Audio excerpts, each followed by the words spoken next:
Case പ്രതി കൊടിസുനിയുടെയും സംഘത്തിന്റെയും പരസ്യ മദ്യപാനത്തിൽ കേസെടുക്കാത്തതിൽ വിചിത്ര വിശദീകരണവുമായി തലശ്ശേരി പോലീസ്. കൊടിസുനിയും സംഘവും പൊതുസ്ഥലത്ത് മദ്യപിച്ച സംഭവത്തിൽ കേസെടുക്കാനാകില്ലെന്ന നിലപാടാണ് തലശ്ശേരി പോലീസ് ആവർത്തിക്കുന്നത്. സ്വമേധയാ പോലീസിനെ കേസെടുക്കാൻ തെളിവില്ലെന്നും ആർക്കും പരാതിയില്ലെന്നുമാണ് പോലീസ് പറയുന്നത്.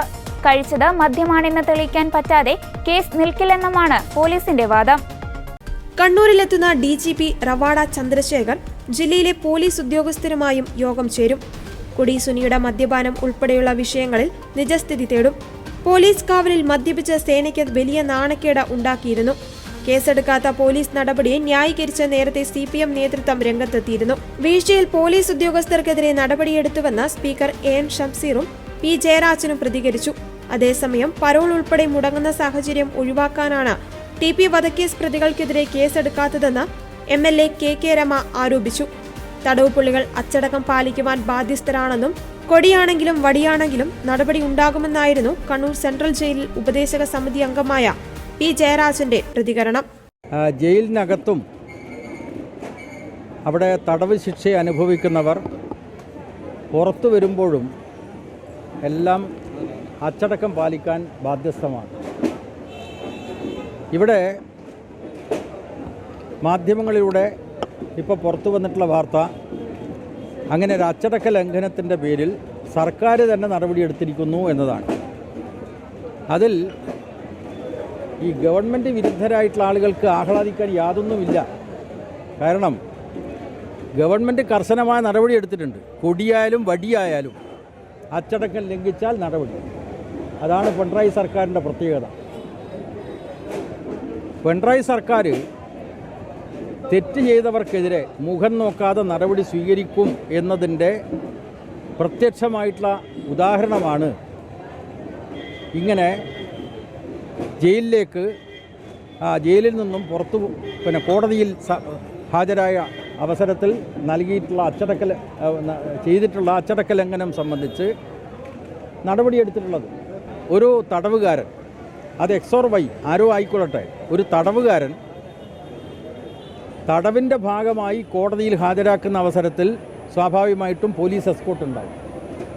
അപ്പോൾ പോലീസ് എസ്കോർട്ടിനകത്ത് തെറ്റായിട്ടുള്ള കാര്യങ്ങൾ ചെയ്തു കഴിഞ്ഞാൽ പോലീസുകാർക്കെതിരായിട്ട് നടപടി വന്നു. ആ നടപടി എങ്ങനെയുണ്ടായത്?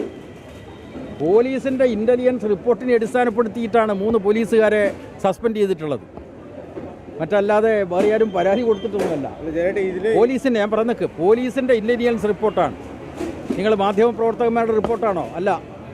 പോലീസ് ഇൻ്റലിജൻസ് റിപ്പോർട്ടിനെ അടിസ്ഥാനപ്പെടുത്തി തെറ്റായിട്ടുള്ള കാര്യങ്ങൾ ചെയ്തതായിട്ട് ഗവൺമെൻറ് ബോധ്യപ്പെട്ടു, സർക്കാരിന് ബോധ്യപ്പെട്ടു. സർക്കാർ നടപടിയെടുത്തു. 3 പോലീസുകാരെ സസ്പെൻഡ് ചെയ്തു. എന്ന് മാത്രമല്ല, ഈ പറഞ്ഞ വ്യക്തിക്ക് പരോൾ നിഷേധിക്കുകയും ചെയ്തു. ഇനി പരോളില്ല. മുമ്പ് ജയിലിനകത്ത് തടവുകാരനായി കഴിയവേ ചെയ്തിട്ടുള്ള ചില കുറ്റകൃത്യങ്ങളുടെ പേരിൽ ദീർഘകാലം പരോള് പോലും അനുവദിക്കാത്ത നിലപാടാണ് കേരളത്തിലെ പിണറായി സർക്കാർ സ്വീകരിച്ചത്.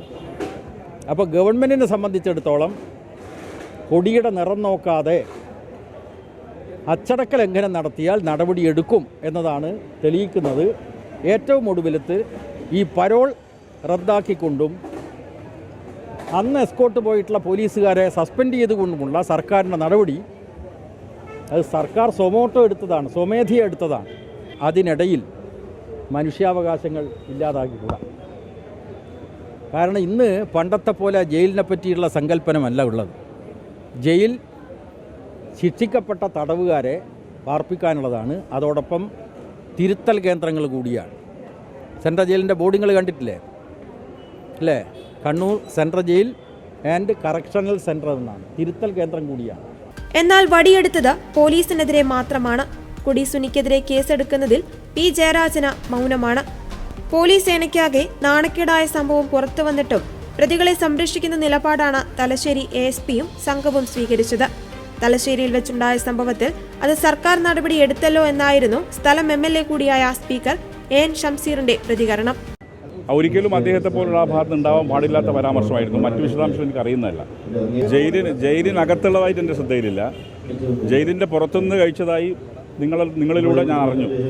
അതൊരിക്കലും പ്രോത്സാഹിപ്പിക്കപ്പെടേണ്ടതല്ല. അപ്പോൾ അതിന് നടപടി ജയിൽ അധികൃതർ സ്വീകരിച്ചിട്ടുണ്ട്. അതിപ്പോൾ ആരെങ്കിലും ജയിൽ ചട്ടം ലംഘിച്ചിട്ടുണ്ടെങ്കിൽ അതിൻ്റെ ഗൗരവത്തിൽ തന്നെ ജയിൽ വകുപ്പ് കണ്ടു, സർക്കാർ കണ്ടു. അതിനാവശ്യമായ ഡിസിപ്ലിനറി ആക്ഷൻ ഓൾറെഡി എടുത്തു കഴിഞ്ഞു. അതല്ലേ ഇതിപ്പോൾ നമുക്ക് ഒറ്റയടിക്ക് പറയാൻ പറ്റുന്നതല്ലല്ലോ. അതിനെക്കുറിച്ചാണല്ലോ 3 പോലീസുകാർ സസ്പെൻഡ് ചെയ്യപ്പെട്ടു ഞാൻ മനസ്സിലാക്കുന്നത്.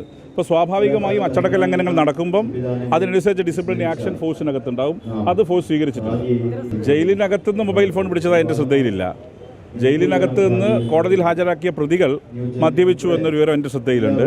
അതുമായി ബന്ധപ്പെട്ട നടപടികൾ സർക്കാർ തലത്തിൽ ഉണ്ടായിട്ടുണ്ട്. ഒരു കുറ്റം നടത്തുമ്പോൾ അതിന് ശിക്ഷ കൊടുക്കുക എന്നുള്ളത് മറ്റു കാര്യങ്ങളില്ലല്ലോ. അപ്പോൾ അത് ആരാണോ ജയിൽ ചട്ടങ്ങൾ ലംഘിച്ചിട്ടുള്ളത് അതിനെതിരായ നടപടി ഇപ്പോൾ ഓൾറെഡി സ്വീകരിച്ചു. അതിന് ആരാണോ കൂട്ടുന്നത് അവർക്കെതിരെ നടപടി സ്വീകരിച്ചിട്ടുണ്ട്. ഇതിനപ്പുറത്ത് ചെയ്യാൻ പറ്റുന്ന കാര്യങ്ങളല്ലല്ലോ. കുറേ കാലമായി വ്യക്തിപരമായി എനിക്കെതിരെ പരാമർശം നടത്തിക്കൊണ്ടിരിക്കുകയാണ്. എൻ്റെ വൈഫിൻ്റെ എഡ്യൂക്കേഷൻ ക്വാളിഫിക്കേഷനും നിങ്ങൾ പോയി പരിശോധിക്കുക. JRFൽ PhD ചെയ്ത ആളാണ്. അതൊന്ന് പോയി അന്വേഷിക്കണം. അതെ, സ്പീക്കറെ കിട്ടിയെന്നുള്ള മട്ടത്തിൽ വാളെടുത്ത് വീശുമ്പം കൃത്യമായി കാര്യങ്ങൾ അന്വേഷിക്കുക. അങ്ങനെ എന്തെങ്കിലും തരത്തിൽ തെറ്റായ കാര്യം ചെയ്തിട്ടുണ്ടോ എന്നുള്ളത്. കഴിഞ്ഞ ജൂൺ 17-ാം തീയതി സംഭവമുണ്ടായിട്ടും TP ചന്ദ്രശേഖരൻ വധക്കേസിലെ കുറ്റവാളിയായ കൊടിസുനി, മുഹമ്മദ് ഷാഫി, ഷിനോജ് എന്നിവരടങ്ങുന്ന സംഘത്തിന് സംരക്ഷണം ഒരുക്കുന്നതിനെതിരെ വലിയ വിമർശനമാണ് ഉയരുന്നത്. ഈ വിവാദങ്ങൾക്കിടയിലും TP വധക്കേസിലെ മുഖ്യപ്രതികളിലൊരാളായ TK രജീഷിന് പരോൾ അനുവദിച്ചു. തലശ്ശേരിയിൽ വച്ചാണ് കൊടിസുനി, മുഹമ്മദ് ഷാഫി, ഷിജിത്ത് എന്നിവർ മദ്യപിച്ചത്. TP ചന്ദ്രശേഖരൻ വധക്കേസിലെ പ്രതികളായ ഇവർക്ക് മദ്യം എത്തിച്ചു നൽകിയവർക്കെതിരെയും അന്വേഷണമില്ല. സംഭവം 3 ഉദ്യോഗസ്ഥർക്ക് സസ്പെൻഷൻ നൽകി ഒതുക്കാനാണ് പോലീസിന്റെ ശ്രമം. പോലീസിന്റെ ഒത്താശ പരോൾ നിഷേധിക്കാതിരിക്കാനാണെന്നാണ് ഉയരുന്ന ആരോപണം.